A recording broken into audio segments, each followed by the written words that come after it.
এবারের উপজেলা পরিষদ নির্বাচনে মাদারীপুর সদর উপজেলায় চেয়ারম্যান পদে প্রার্থী হয়েছেন সংসদ সদস্য সাবেক নৌমন্ত্রী শাহজাহান খানের ছেলে আসিফুর রহমান খান।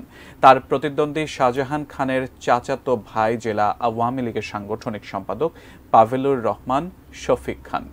মাদারীপুর জেলা নির্বাচন কর্মকর্তার কার্যালয়ের সামনে থেকে ব্যাপারে আরও বিস্তারিত জানাচ্ছেন সহকর্মী জহিরুল ইসলাম খান।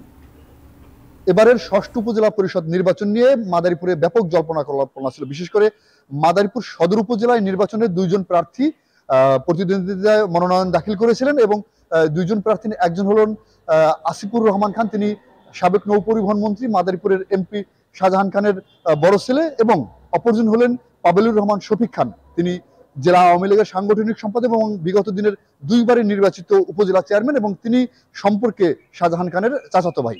স্থানীয় মানুষজন ধারণা করছিলেন যে আওয়ামী লীগের কেন্দ্রীয় ভাবে যে নির্দেশনা, যে এমপি মন্ত্রীর স্বজনরা নির্বাচনের প্রার্থীতা প্রত্যাহার করে নেবেন, সেই ঘটনা কিন্তু মাদারীপুরে ঘটেনি।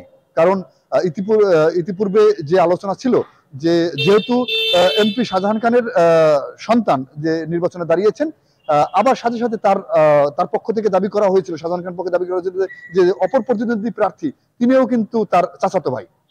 এবং আজকে নির্বাচনের প্রার্থিতা প্রত্যাহারের শেষ দিনে এই দুইজন প্রার্থিতা বহাল আছে এবং মাদারীপুরের মোট 3টি উপজেলায় নির্বাচন অনুষ্ঠিত হচ্ছে এবং মাদারীপুরের যে রাজুর উপজেলায় কিন্তু 3 জন আছে চেয়ারম্যান পদে।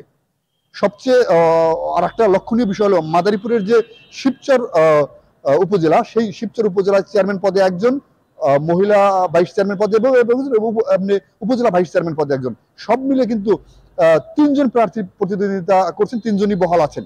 3 পদে তারা বলা যায় তারা বিনা প্রতিদ্বন্দ্বিতায় নির্বাচিত হয়েছেন।